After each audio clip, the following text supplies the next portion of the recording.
Crimes Without Punishment, written by Samo Mist. Interior, disheveled break room, day. Rudy, 23, anxious, mismatched suit, sits across from Jerry, the manager, who skims Rudy's resume. They're in a break room. There is an air of must in the room. An employee blender loudly grinds ice behind them. Says here your biggest weakness is perfectionism. Rudy nods aggressively. Your collar is crooked. Rudy looks down.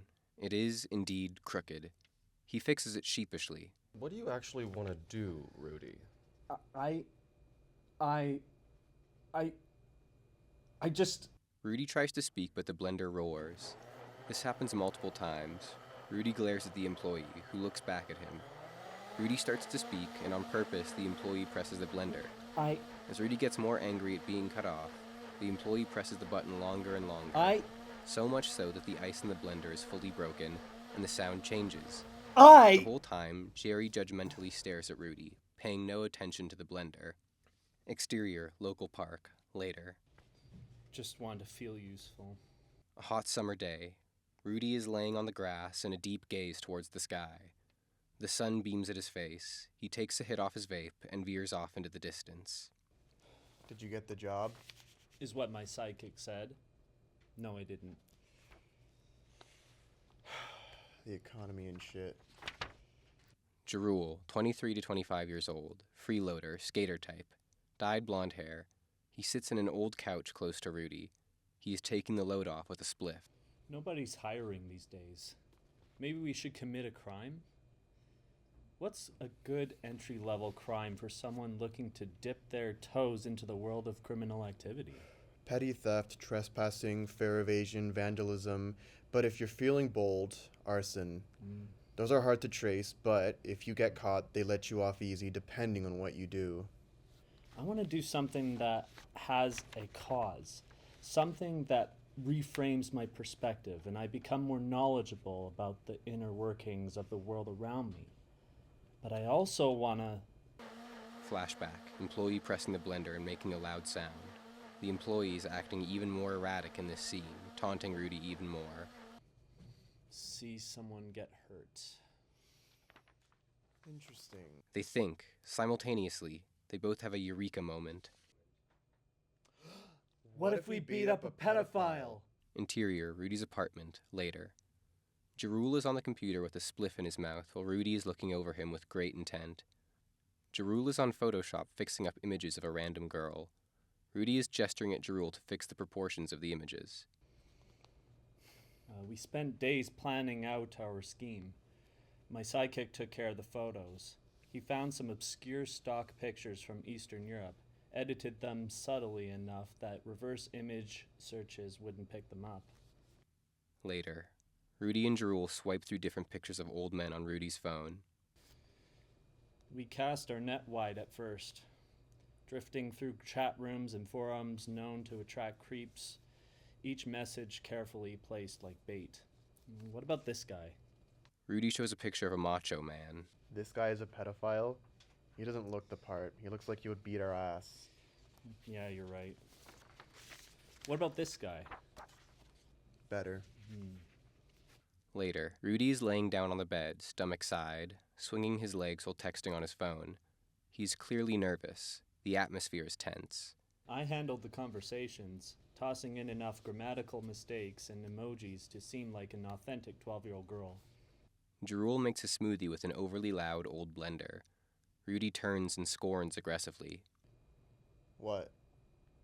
Later, Rudy sends a message and throws the phone across the room into the couch in the view of an unbothered Jerul and buries his head in the pillows in embarrassment. Notification bell pops up from the phone. Did he reply? Yeah. Rudy grabs the phone in excitement. His eyes light up. Exterior, local park, evening. Rudy and Jerul arrive with a bat and other makeshift weapons in hand. Eventually, we got a bite. A guy not too weak, not too strong looking, from a town over. We arranged the meetup at a quiet public park near sunset. Rudy and Jerul see the back of the head of a man with a red hat, 30s, sitting on a bench. They approach him. Greg, is that you? This shocks Jerul. Red Hat turns around to face Rudy. Rudy flinches upon seeing his face. You're not Kathy. Where is Kathy? She's my friend. We get a look at Red Hat for the first time. He has a flower in his hand. He also visibly has some sort of intellectual disorder.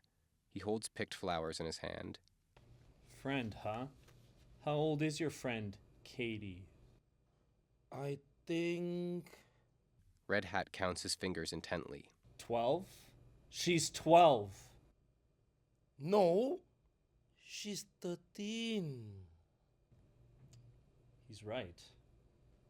And you, how old are you? I am 32 years old. You're 32 and trying to pick up 12, 13-year-olds? I'd ask what your condition is, but I'm scared the answer comes with a fundraising bracelet. What? Rudy, I think this guy is... Rudy grabs Red Hat by the collar. You think this is funny? We've got everything. Your texts, your timestamps. You knew she was underage, and you still came. So why the fuck are you grinning? Red Hat starts crying aggressively, a combination of hyperventilation and tantrum throwing. He throws the flowers on the floor. Where is Kathy? Don't you get it, you retard? Katie isn't real! Red Hat starts tearing up. I love her. I love Kathy. He starts hitting himself in the head aggressively, a childlike rage. The stress got to him. He flails all over the ground. Jerul and Rudy can only watch. Oh God. I love her. I love Kathy. Kathy. I love you. Suddenly, a piercing whistle is heard. Miss Hawkins, early 50s, hair in a loose bun, trots up the path. An emergency inhaler dangles from her lanyard. Eddie! Eyes on me. Breathe. In, 2, 3. Out, 2, 3. Red Hat freezes at the voice, then hiccups through her count, matching her rhythm. She pulls out an inhaler, he takes it from her and hits a puff. The sobs downgrade to shudders. Who the hell are you people? I didn't know what to say. We thought he was acting strange. We thought someone was hurt. We were wrong. No one is hurt, ma'am. I swear. Rudy looks at Jerul as if he has just said the wrong thing. Ms. Hawkins eyes the crushed makeshift bouquet. Eddie functions around 12. I try to always make sure to watch him, but sometimes he slips out. It might have something to do with all that computer he uses.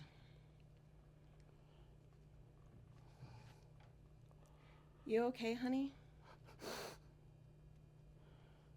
They say Kathy's fake. I love Kathy. Katie isn't real, sweetheart. We've talked about pretend people, remember? No, Katie is real. I'm Katie. What? There's no easy way to say this.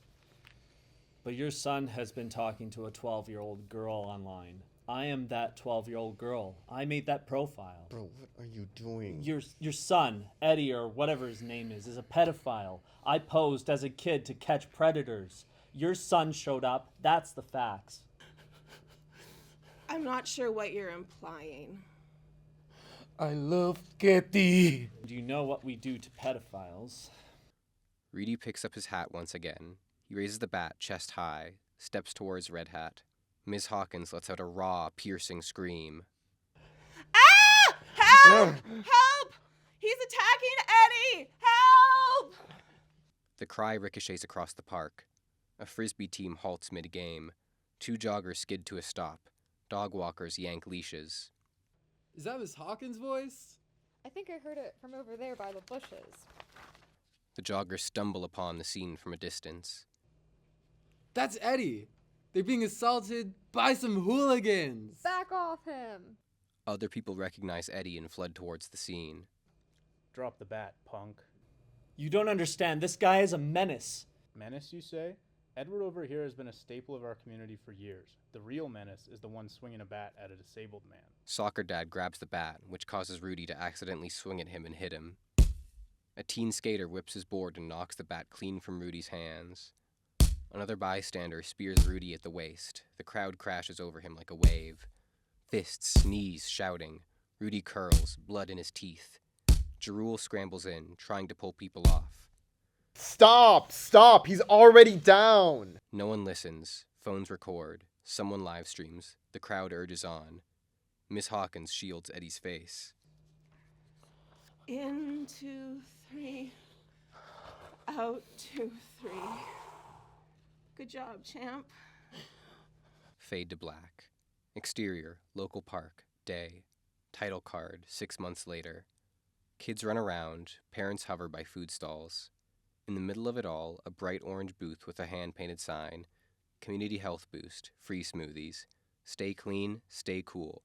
Funded by Probation Services. Behind the booth, Rudy wears a neon vest and plastic gloves. A filthy old blender sputters on the table beside a stack of bananas, wilted kale, and a jug labeled oat water. By the time it all blew over, I had a criminal record, 21 grand in lawyer fees and other fines, and a smoothie booth. I wake up every morning, blend kale, smile at children, and pretend the past few months were transformative. A kid comes by, Rudy hands him a smoothie. The kid drinks it. It tastes like grass. That's how you know it's healthy. The parent steps up to the kid. Is this like part of your sentence? It's part of my journey. He puts on a forced smile, turns back to the blender, and it grinds to a halt mid-spin, smoke whistling out of the base. He tries to turn it on. It doesn't work. He tries again. It doesn't work. He starts hitting the blender, first lightly, then slowly more aggressively, until he throws it on the ground in anger.